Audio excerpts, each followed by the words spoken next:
আসসালামু আলাইকুম সুপ্রিয় শিক্ষার্থী, আশা করি সকলে ভালো আছো। দেখো আমরা গত পর্বে 47 নম্বর পৃষ্ঠায় এই যে একটা টিক চিহ্ন ছিল, সেটা হচ্ছে যে দাগ নাম্বার 3। এই যে টিক চিহ্নটা ছিল, সবাই লক্ষ্য করি, এই যে টিক চিহ্নটা ছিল, এখানে আমি ভুল ক্রমে গসাগুর জায়গায় লসাগু বলে ফেলছিলাম, যার কারণে উত্তর দিয়েছিলাম কত 35। যদিও আমি কমেন্টে সেটা ঠিক করে দিয়েছি, তারপর আবারও বলি এটা গসাগু হবে 1। গসাগু কত হবে? 1। ঠিক আছে, কমেন্টে আমি যদিও ঠিক করে দিয়েছি, তোমরা অবশ্যই প্রত্যেকটা কমেন্ট বক্স চেক করে নিবে। তো 1 হবে এটার গসাগু। তো এবার আমরা চলে যাবো 48 নম্বর পৃষ্ঠা, এবং 48 নম্বর পৃষ্ঠায় একটা একটা করে আমরা সমাধান করব। তো দেখো ফার্স্টে যেটা বলা হয়েছে যে সবচেয়ে ছোট কোন সংখ্যা 9 ও 12 দ্বারা বিভাজ্য।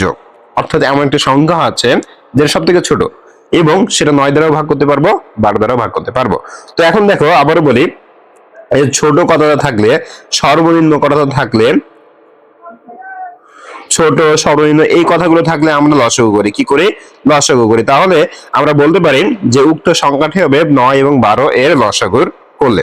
তাহলে আমরা সরাসরি লিখে ফেলি যে সব থেকে ছোট সংখ্যাটি পাওয়া যায় 9 এবং 12 এর লসাগু করলে। তাহলে লিখবো যে সব থেকে ছোট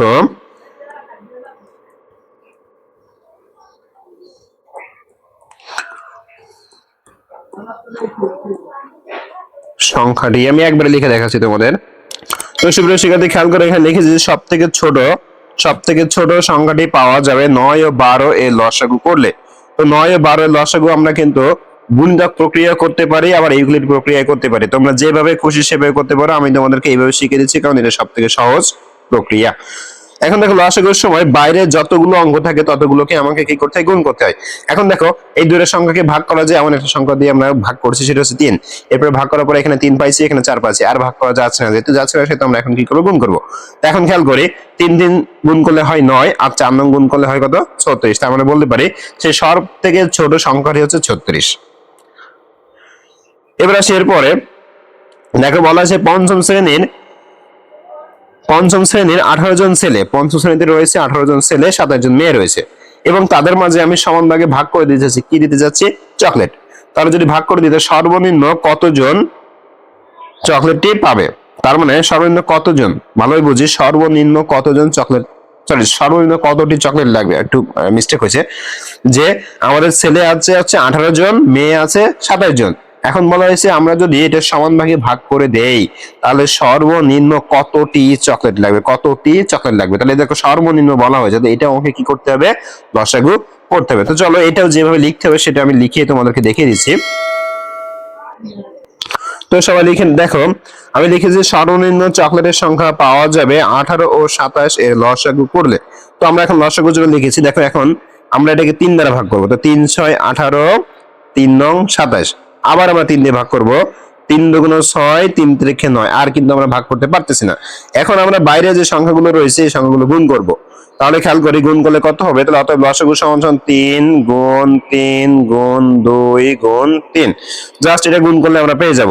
তাহলে খেয়াল করি 3 তিরিখে 9, 9 দুগুণ 18, 18 গুণ 3, তার মানে কত হলো? 3 আর 24 4, হাতে আমাদের 2, 3 একে 3 আর 2 5, তার মানে 3 18 আমাদের কত হলো? 54। তার মানে বলতে পারি এই লসাগুটা হচ্ছে কত? 54, এবং সর্বনিম্ন চকলেট কয়টি? 54টি। ঠিক আছে, সবার মাঝে যদি ভাগ করে দেওয়া যায় তাহলে অবশ্যই আমাদের 54টি চকলেটের প্রয়োজন হবে। আমি আবারও বলি যে 18 জন ছেলে এবং 27 জন মেয়ের মাঝে যদি সমান ভাগে ভাগ করে দিতে চাই তাহলে সর্বনিম্ন কতটি চকলেট লাগবে বলা হয়েছিল, তো এখানে এই 54টি চকলেট লাগবে। এবার আসি খেয়াল করি, তাহলে সর্বনিম্ন থাকলে যেহেতু আমরা লসাগু করতেছি, তাহলে সর্বাধিক থাকলে কি করবো? তার বিপরীতটা গসাগু। তাহলে খেয়াল করি এখানে বলা হয়েছে কি সর্বাধিক কতজন শিক্ষার্থীর মধ্যে 22টি আম এবং 66টি লিচু সমান ভাগে ভাগ করে দেওয়া যাবে। তাহলে এটারও জন্য যা লিখতে প্রয়োজন আমরা সবাই লিখে ফেলি। তো সুপ্রিয় শিক্ষার্থী খেয়াল করো, আমি এখানে লিখেছি যে সর্বাধিক শিক্ষার্থীর সংখ্যাটি পাওয়া যাবে 22 ও 66 এর গসাগু করলে। তাহলে গসাগুর জন্য আমরা গুণনীয়ক প্রক্রিয়া বের করেও করতে পারি, আবার চাইলে ইউক্লিড প্রক্রিয়া বের করেও করতে পারি। তোমরা যেভাবে খুশি সেভাবে করতে পারো। আমি ইউক্লিড প্রক্রিয়া তোমাদেরকে দেখিয়ে দিচ্ছি। দেখো খেয়াল করো, দেখো যে এখানে যেহেতু দুইটা জোড় সংখ্যা, তাহলে প্রথম 2 দ্বারা ভাগ করব, এখানে 11, আর এখানে কত হবে? 2 দ্বারা ভাগ করলে হবে হচ্ছে আমাদের 33। এবার খেয়াল করো, তাহলে এই যে সংখ্যাটা রয়েছে, এখন এই সংখ্যাটিকে আমার 11 দ্বারা ভাগ করতে হবে। কত দ্বারা ভাগ করতে হবে? 11। তাহলে 11 দ্বারা ভাগ করলে 1, আর এখানে হবে কত? 3। দেখো আর কিন্তু ভাগ করা যাচ্ছে না, তার মানে বলতে পারি অতএব গ সা গু সমান সমান। এবার দেখো ভালোভাবে বুঝি, লসাগু মানে তো সব কয়টা নিলাম, বাইরে যে কয়টা আছে, কিন্তু গসাগু মানে হচ্ছে যে কয়টা সংখ্যা দিয়ে আমি ভাগ করতে পেরেছি সেই কয়টা সংখ্যা। তার মানে বলতে পারি 2 গুণ 11, 11 দুগুণে কত হয়? 22। তাহলে এটাই হচ্ছে আমাদের গসাগু, অর্থাৎ এটাই হচ্ছে সেই সর্বাধিক সংখ্যা। ঠিক আছে, এটাই হচ্ছে ঠিক সেই সর্বাধিক সংখ্যা, যে সর্বাধিক সংখ্যার মাঝে কতজন শিক্ষার্থীর মাঝে এই লিচুগুলো ভাগ করে দেওয়া যাবে। তো সর্বাধিক কয়টি? 22 জন শিক্ষার্থীর মাঝে ভাগ করে দেওয়া যাবে। এবার খেয়াল করি, আমাকে বলা হয়েছে একটি রাস্তায় 12 মিটার পর গাছ, 20 মিটার পর ল্যাম্প পোস্ট আছে। রাস্তার শুরুতে গাছ ও ল্যাম্প পোস্ট পাশাপাশি থাকলে কত মিটার পর পর গাছ এবং ল্যাম্প পোস্ট পুনরায় থাকবে? এটার বেসিক আমি আগেও অঙ্কে করে দিয়েছি, তারপর আবারও তোমাদেরকে আমি করে দিচ্ছি। সেটা হচ্ছে ভালোভাবে বুঝো। আমি মনে করো এই হচ্ছে আমাদের একটা দীর্ঘ একটা পথ, আমি একটা পথ তোমাদেরকে আঁকিয়ে দেখাচ্ছি, একটা দীর্ঘ একটা পথ আঁকিয়ে দিচ্ছি। মনে করো এই একটা তোমাদের দীর্ঘ একটা পথ, ভালোভাবে বোঝার চেষ্টা করে। এখন বলা হয়েছে এটা হচ্ছে এই পথের শুরু। এবার আমাকে প্রতি 12 মিটার পর গাছ, তাহলে আমি গাছের একটু চিহ্ন দিয়ে দিই, আর আমি একটু পথের চিহ্ন দিয়ে দিই। তো মনে করো এটা সেই গাছ, আর এটা সেই ল্যাম্পপোস্ট। তাহলে গাছ ল্যাম্পপোস্ট, গাছ ল্যাম্পপোস্ট, এইভাবে মনে করো আমি বসে দিলাম সাপোজ।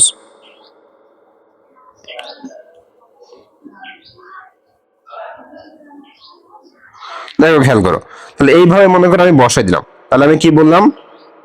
ব্লু কালার যেটা সেটা হচ্ছে কি গাছ, আর লাল কালার যেটা সেটা হচ্ছে ল্যাম্পপোস্ট। তাও এখানে বলা হয়েছে এই প্রথমে দুইটা একসাথেই কিন্তু বসানো হয়েছে। এরপরে প্রতি 12 মিটার পর পর আমার গাছ বসানো হয়েছে, প্রতি 20 মিটার পর পর আমার কি বসানো হয়েছে?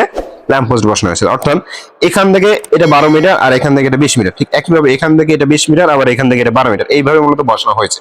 এখন খেয়াল করি, যখন আমাদের প্রতিনিয়ত বৃদ্ধি পাচ্ছে, একটু ভালোভাবে বোঝার চেষ্টা করি। এখান থেকে যদি এইটুকু যদি 20 হয়, একটু আবার বলি, এখান থেকে যদি এইটুকু 20 হয়, তাহলে এখান থেকে এইটুকু কত? 40 মিটার হবে। তো এইভাবে এখান থেকে 60 মিটার, এখান থেকে 80 মিটার। তার মানে বুঝলাম যে আস্তে আস্তে আমাদের কি হচ্ছে? সংখ্যাটি বড় হচ্ছে, বৃদ্ধি পাচ্ছে, বড় হচ্ছে। তো এখন এরকম বড় হয় কোন ক্ষেত্রে? লসাগুর ক্ষেত্রে। কোন ক্ষেত্রে? লসাগুর ক্ষেত্রে। তার মানে আমরা বলতে পারি যে আমরা যদি লসাগু করি তাহলে উক্ত মিটারটি পাওয়া যাবে, মানে কত মিটার পরে পুনরায় আবার একত্রে বসবে। ঠিক আছে, তাহলে চলো আমরা এখন সেটাই করে ফেলি, এবং এটার জন্য যা যা লেখা প্রয়োজন লিখে ফেলি। তো সুপ্রিয় শিক্ষার্থী, খেয়াল করে আমি এখানে লিখেছি যে 12 এবং 20 এর লসাগু করলে কত মিটার পরে পুনরায় একত্রে থাকবে তা পাওয়া যাবে। আর তোমাদের একটা কথা বলি, সেটা হচ্ছে প্রত্যেকটা অঙ্কে কিন্তু অবশ্যই উপরে লিখবা সমাধান। আমি যদিও লিখতেছি না, আমি কিন্তু তারপরে তোমাদেরকে বলে দিচ্ছি যে প্রত্যেকটা অঙ্কে তোমরা কি লিখবা? উপরে লিখবা সমাধান। আচ্ছা, এবার দেখো, তাহলে আমরা এটা লসাগু করব ইকুয়াল প্রক্রিয়ায়। তো প্রথমে আমরা 2 দ্বারা ভাগ করব। 2 দ্বারা ভাগ করলে এখানে 6, এখানে 10, আবার 2 দ্বারা ভাগ করবো, এখানে 3, এখানে 5। দেখো আর কিন্তু ভাগ করা যাচ্ছে না, তার মানে এখন লিখবো অতএব লসাগু। অতএব কি লিখবো?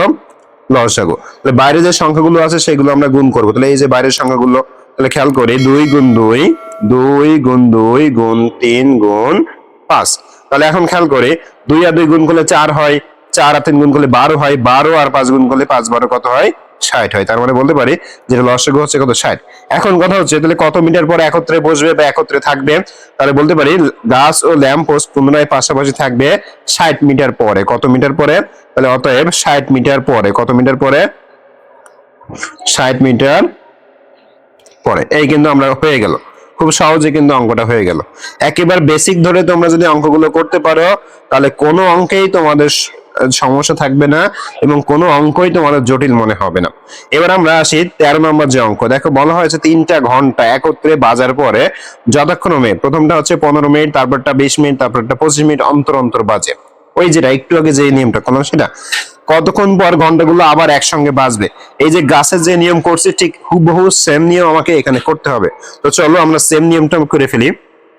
সুপ্রিয় শিক্ষার্থী, দেখো আমি 1 নম্বরে লিখেছি যে 15, 20 এবং 25 এর লসাগু করলে কতক্ষণ পর একসঙ্গে বাজবে তা পাওয়া যাবে। তাহলে এখন দেখি এই যে 15, এই যে 20, এই যে 25, আমরা এটার লসাগু করে ফেলি। খুব সহজভাবে, এই যে ইউক্লিড প্রক্রিয়ায়। তাহলে প্রথম দেখো প্রত্যেকটা সংখ্যার শেষে দেখো 0 অথবা 5 আছে, আর 0 অথবা 5 থাকলে আমরা 5 দিয়ে ভাগ করতে পারি। তাহলে 5 দিয়ে ভাগ করলে 3 4, আর এখানে কত 5। এখন খেয়াল করি এই প্রত্যেকটা সংখ্যা হয়ে গেছে, এখন দেখো মৌলিক সংখ্যায় রূপান্তরিত হয়ে গেছে শুধুমাত্র 4 ছাড়া। দেখো 3 এবং 5 দুইটাই কি মৌলিক সংখ্যা, সুতরাং আমরা আর ভাগ করতে পারতেছি না। তার মানে আমরা লিখবো যে অতএব লসাগু। কি লিখবো? অতএব লসাগু। তো দেখো 5, প্রথম কত 5, তারপরে গুণ দিব 3, তারপরে গুণ দিব 4, তারপরে গুণ দিব আবারও 5। এখন এইগুলো গুণ করলে আমরা পেয়ে যাব। দেখো 3 5 15 গুণ 4 5 20। এখন এই দুটো গুণ করতে হবে, তার মানে কত বলতে পারি? 15 গুণ 30, তার মানে 300 মিনিট পর। কি বলছি? 300 মিনিট পর। তার মানে দেখো এখানে কি পেলাম যে 300 মিনিট পর আবার পুনরায় একসাথে ঘন্টাগুলো বাজবে। ঠিক আছে, এবার আমাকে 2 নম্বরে কি বলা হয়েছে লক্ষ্য করি। 2 নম্বরে বলা হয়েছে যে ঘন্টা 3টি দুপুর 1টায় যদি আমাদের বাজে তাহলে পরবর্তীতে কখন বাজবে। এখন আগে আমাকে এই 300 যে মিনিট আমরা পেয়েছি এটা আমাকে লিখতে হবে যে 1 নম্বর হতে পাই, 1 নম্বর হতে পাই। তাহলে লিখি, দেখো খেয়াল করি।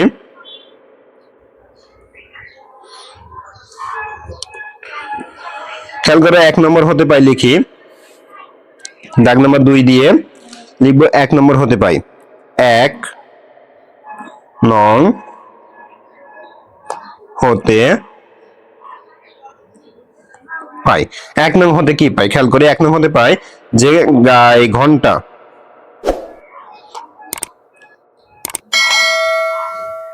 তিনটি 300 মিনিট পরে একসঙ্গে বাজবে। এটা আমরা পেয়েছি। এখন প্রথম আমাদের যে কাজ, দেখো প্রথম কাজ হচ্ছে আমাদের মিনিটকে ঘন্টায় রূপান্তর করা। তাহলে এখন লিখবো যে আমরা জানি। কি লিখবো?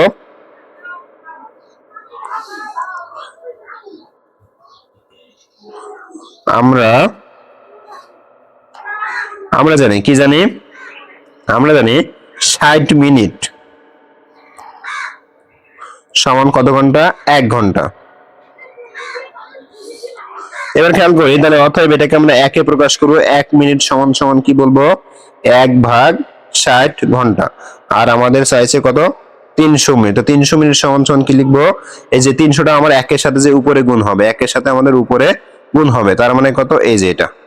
তার মানে এখন যদি আমরা ভাগ করি, দেখো এই 300কে যদি আমরা 60 দ্বারা ভাগ করি তাহলে কত হয়? আমরা একটু ভাগ করে দেখি পাশে। দেখো আমরা 300কে একবারে যদি 5 দিয়ে গুণ করি, কত দিয়ে গুণ করি? 5 দিয়ে। 5 ছক 30, 30 আর 0, তার মানে বলতে পারি 5 হবে। কত হবে? 5। তার মানে 5 ঘন্টা। এখন দেখো তার মানে পেলাম যে পুনরায় 5 ঘন্টা পরে একত্রে বাজবে। এখন এখানে বলা হয়েছে যদি দুপুর 1টায় বাজে তাহলে পরবর্তীতে কোন সময় পুনরায় বাজবে? তাহলে লিখবো যে পরবর্তী সময়। কি লিখবো? পরবর্তী সময়। তাহলে পরবর্তী সময়, তাহলে এখন বাজছে কখন? দুপুর 1টায়। দুপুর 1টা যোগ এই যে 5 ঘন্টা, তার মানে দুইটা মিলে কত হলো? এখানে লিখবো কি? টাই, টয় আকারে টাই। তার মানে দুইটা মিলে কত হলো? 6টায়। তার মানে পরবর্তী সময়টা কত? 6টা। তাহলে কি পাইলাম যে পরবর্তী সময় হচ্ছে 6টা। কয়টা? 6টা। তার মানে এটাই হচ্ছে আমাদের উত্তর। উত্তর 6টাই। ঠিক আছে, দেখো খুব সহজভাবে কিন্তু তোমাদেরকে আমি বুঝিয়ে দিলাম। এবার আসি এর পরে যেটা রয়েছে 14 নম্বরটা একটু খেয়াল করি। একটা গুরুত্বপূর্ণ অঙ্ক, এই বেল মানে এই যে ঘন্টা, এই ঘন্টার অঙ্ক যেমন গুরুত্বপূর্ণ ঠিক তেমনই এই 14 নম্বরটাও কিন্তু যথেষ্ট যথেষ্ট যথেষ্ট গুরুত্বপূর্ণ। ঠিক আছে, এবার খেয়াল করি 14 নম্বরে কি বলা হয়েছে। দেখো বলা হয়েছে নিচে একটি আয়তাকার মেঝের ছবি দেওয়া আছে এবং কোনো খালি জায়গা না রেখে মেঝেতে আমরা কার্পেট বসাতে চাই। কি বসাতে চাই? কার্পেট। এবং সেটা অবশ্যই কি হবে? বর্গাকার হবে। তো এই অঙ্ক কিন্তু আমি আগে করিয়েছি, তারপর আমি আবারও বলে দিচ্ছি, খেয়াল করি। তাহলে এখন খেয়াল করি, ভালোভাবে বোঝার চেষ্টা করি। মনে করো এটাই তোমার বাড়ির হচ্ছে মেঝে, এটা তোমার বাড়ির মেঝে, যেখানে দৈর্ঘ্য হচ্ছে 48 মিটার, প্রস্থ 34 মিটার। এখন এখানে তুমি যে বর্গাকার টাইলসটা বসাচ্ছো এটা তোমাকে বসাতে হবে ফাঁকা না রেখে, কোথাও ফাঁকা না রেখে। তাহলে আগে তোমাকে এটা বুঝতে হবে যে এখানে কয়টা বর্গাকার টাইলস তুমি বসাতে পারবে, সেটা আগে তোমাকে বের করতে হবে। তো এটা তুমি কিভাবে বের করবা সেটা হচ্ছে দেখো, তাহলে এখানে বলতে পারি যে আমাদের যেহেতু এই যে এরিয়ার মধ্যে সীমাবদ্ধ থাকতেছে, এরিয়ার বাইরে কিন্তু যাচ্ছে না। যেমন মনে করো ঘন্টার কথা যদি বলি, আমাদের 15 মিনিট পরে, 20 মিনিট পরে, 25 মিনিট পরে বাজতেছিল, কিন্তু পরবর্তীতে যখন বাজলো সেটা কিন্তু 300 মিনিট পরে। তার মানে এদের যে 15-20 মিনিটের যে এরিয়া, এটা ছাড়িয়ে চলে গেছে, এটা বাইরে চলে গেছে। তাই আমি কি করছিলাম, লসাগু করছিলাম। কি করছিলাম, লসাগু করছিলাম। কিন্তু এখন খেয়াল করো, আমরা যে বর্গাকার টাইলসটা বসাবো সেটা কিন্তু এই এরিয়ার মধ্যেই বসাবো। তার মানে লসাগুর বিপরীত কি আছে, গসাগু, সেটাই আমরা করব। তাহলে প্রথম লিখবো যে 48 এবং 36 এর গসাগু করলে বর্গাকার টাইলসের বা কার্পেটের সংখ্যা পাওয়া যাবে। তাহলে আগে সংখ্যাটা নির্ণয় করবো, ঠিক আছে? তাহলে লিখে ফেলি আমি। তো সুপ্রিয় শিক্ষার্থী খেয়াল করো, দেখো আমি এখানে লিখেছি যে 36 এবং 48 এর গসাগু করলে বর্গাকার কার্পেটের সংখ্যা পাওয়া যাবে। তো আগে আমরা সংখ্যাটা বের করে ফেলি, ঠিক আছে? বা এখানে বর্গাকার কার্পেটের সংখ্যা বলতে পারো, সংখ্যা না বলে আমরা কাজ করি, এখানে সংখ্যা বলা যাবে না। তো দেখো এখানে সংখ্যা বলা যাবে না, এখানে বলতে হবে যে এক বাহু দৈর্ঘ্য পাবো। তার মানে এই যে বর্গাকার, এটা জাস্ট একটা বাহু, এটার আমরা দৈর্ঘ্য পাবো, ঠিক আছে? আমি আবারও বলি, যদি আমরা গসাগু করি তাহলে কি পাবো, এই বর্গাকারের একটা বাহুর দৈর্ঘ্য পাবো। তাই আমরা লিখেছি যে 36 ও 48 এর গসাগু করলে বর্গাকার কার্পেটের এক বাহু দৈর্ঘ্য পাওয়া যাবে। তাহলে এখন খেয়াল করি, বর্গাকার কার্পেটের এক বাহু দৈর্ঘ্য আমরা বের করে ফেলি এখান থেকে। এখন প্রথম দেখো 2 দ্বারা ভাগ করব, কত হবে, 18, আর এখানে হবে 24। আবারও 2 দ্বারা ভাগ করব, হবে 9, এখানে হবে 12। এবার দেখো 2 দ্বারা ভাগ করবো না, এবার আমরা 3 দ্বারা ভাগ করবো। 3 দ্বারা ভাগ করলে এখানে হবে 3, এখানে হবে 4। আর কিন্তু ভাগ করতে পারতেছি না, অতএব গ গসাগু।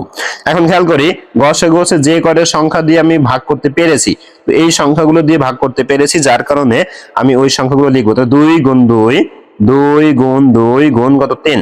তার মানে 2 2 4 আর 3 4, 12 মিটার। কি পেলাম, 12 মিটার। ভালোই বুঝি, এই যে 12 মিটার, এই যে 12 মিটার পেলাম, এটা হচ্ছে এই একটা, মানে এই জাস্ট এখান থেকে এইটুকুর যে দৈর্ঘ্য 12 মিটার। কত পেলাম, এখান থেকে এইটুকুর দৈর্ঘ্য কত পেলাম, 12 মিটার, ঠিক আছে? এখন খেয়াল করি, তাহলে 12 মিটার যেহেতু পেলাম এখান থেকে এইটুকু দৈর্ঘ্য, এখন আমাকে যে কাজটা করতে হবে, দুইটা কাজ করতে হবে। এখন ভালোভাবে বুঝি, আমি জাস্ট একটা কার্পেটের কিন্তু জাস্ট একটা বাহু দৈর্ঘ্য পেয়েছি, আর কিন্তু কিছু পাইনি। তাহলে প্রথম আমাকে যে কাজটা করতে হবে সেটা হচ্ছে এই কার্পেটটা কতটুকু জায়গা নিয়ে আমার বসেছে সেই জায়গাটুকু বের করতে হবে, অর্থাৎ ক্ষেত্রফল বের করতে হবে, ঠিক আছে?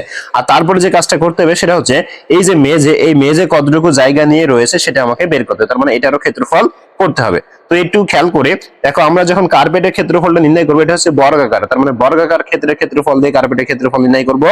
আর এই যে মেঝে, এটা হচ্ছে আয়তাকার, তার মানে আয়তাকার ক্ষেত্রের ক্ষেত্রফল দিয়ে আমরা এই মেঝের ক্ষেত্রফল বের করব। তাহলে প্রথম দেখো যে অতএব বর্গাকার কার্পেটের ক্ষেত্রফল, প্রথম কি লিখবো, বর্গাকার কার্পেটের ক্ষেত্রফল। তো সুপ্রিয় শিক্ষার্থী খেয়াল করে দেখো, আমি লিখে নিয়েছি যে বর্গাকার কার্পেটের ক্ষেত্রফল। তো বর্গাকার কার্পেটের ক্ষেত্রফল মানে বর্গাকার ক্ষেত্রের ক্ষেত্রফলের সূত্র হচ্ছে বাহু গুণ বাহু।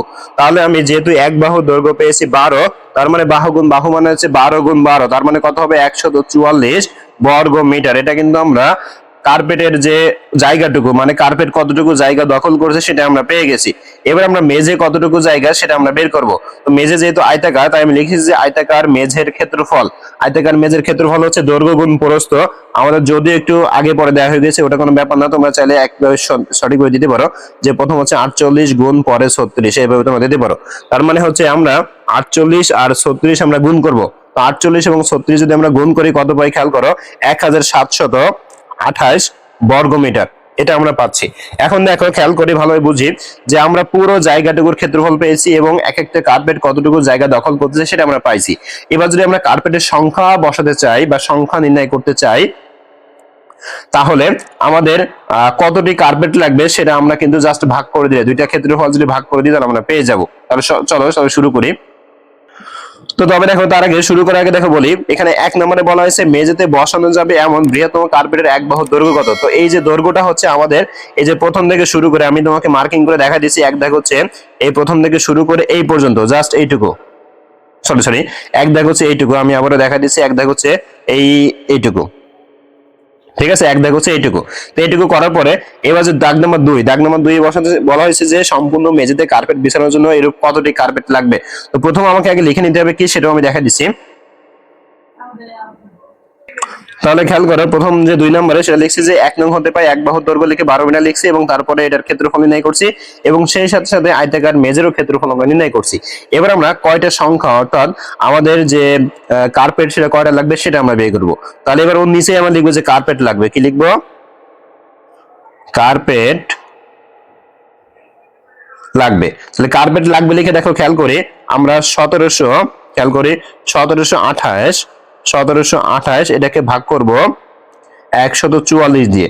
কারণ হচ্ছে এই 1728 হচ্ছে আমাদের সম্পূর্ণ মেজের ক্ষেত্রফল আর 144 হচ্ছে আমাদের যে বর্গাকার যে কার্পেট ছিল সেই কার্পেটের ক্ষেত্রফল। তো এটা তোমরা রাফে কি করবে, ভাগ করে ফেলবা। দেখো রাফে যদি ভাগ করো তাহলে তোমরা পাবা হচ্ছে 12টি। কয়টি পাবা? 12টি। তার মানে বলতে পারি এই যে 2 নম্বরের উত্তর হচ্ছে কত? 12। আর 1 নম্বরের উত্তর কিন্তু 12 ছিল, সেটা কিন্তু আমি বলে দিলাম। ঠিক আছে, তাহলে আশা করি খুব সহজভাবে তোমরা এটা বুঝতে পেরেছো কিভাবে বের করতে হবে না বের করতে হবে। এবার আমরা 14 নম্বর অঙ্ক খেয়াল, এই 15 নম্বর অঙ্ক খেয়াল করি। বলা হয়েছে একটি ঝুড়িতে 42টি আম আছে এবং 105টি লিচু আছে। এখানে বলা হয়েছে সর্বাধিক কতজন শিক্ষার্থীর মধ্যে আম ও লিচুর সমান ভাগে ভাগ করে দেওয়া যাবে। এখন বলো সর্বাধিক মানে কি? সর্বাধিক মানে আমরা কি করছি? সর্বাধিক মানে আমরা গসাগু করছি। তাহলে আমরা গসাগু লিখবো। চলো সরাসরি লিখে ফেলি। তাহলে দেখো 42 এবং 105 এর গসাগু করলে সর্বাধিক শিক্ষার্থীর সংখ্যা পাওয়া যাবে। এখন খেয়াল করি, তাহলে 42, এই যে 42 কমা 105। এবার আমরা এটাকে কি করব? এটাকে আমরা গসাগু করব। কি করব? গসাগু। তাহলে এখন খেয়াল করি এই সংখ্যাটাকে কোন সংখ্যা দিয়ে ভাগ করতে পারবো। খেয়াল করি এই সংখ্যাটাকে আমরা দেখো 2 দিয়ে ভাগ করতে পারলে কিন্তু 42 কে ভাগ করতে পারি, কিন্তু আমরা 105 কে কিন্তু ভাগ করতে পারি না 2 দিয়ে। সুতরাং আমরা একটা কাজ করব, সেটা হচ্ছে 3 দিয়ে ভাগ করতে পারি কিনা দেখবো। তো যদি লক্ষ্য করি দেখো 3 দিয়ে ভাগ করা যায়, 3 14 42 হয়, আর এটাকে যদি ভাগ করি কত হয়? 35। ঠিক আছে, এবার খেয়াল করি এবার আমরা 7 দিয়ে ভাগ করতে পারবো। তাহলে 7 দুগুণ 14 আর 5 7 35, আর কিন্তু আমরা ভাগ করতে পারবো না। তার মানে অতএব গসাগু আমরা লিখবো কত?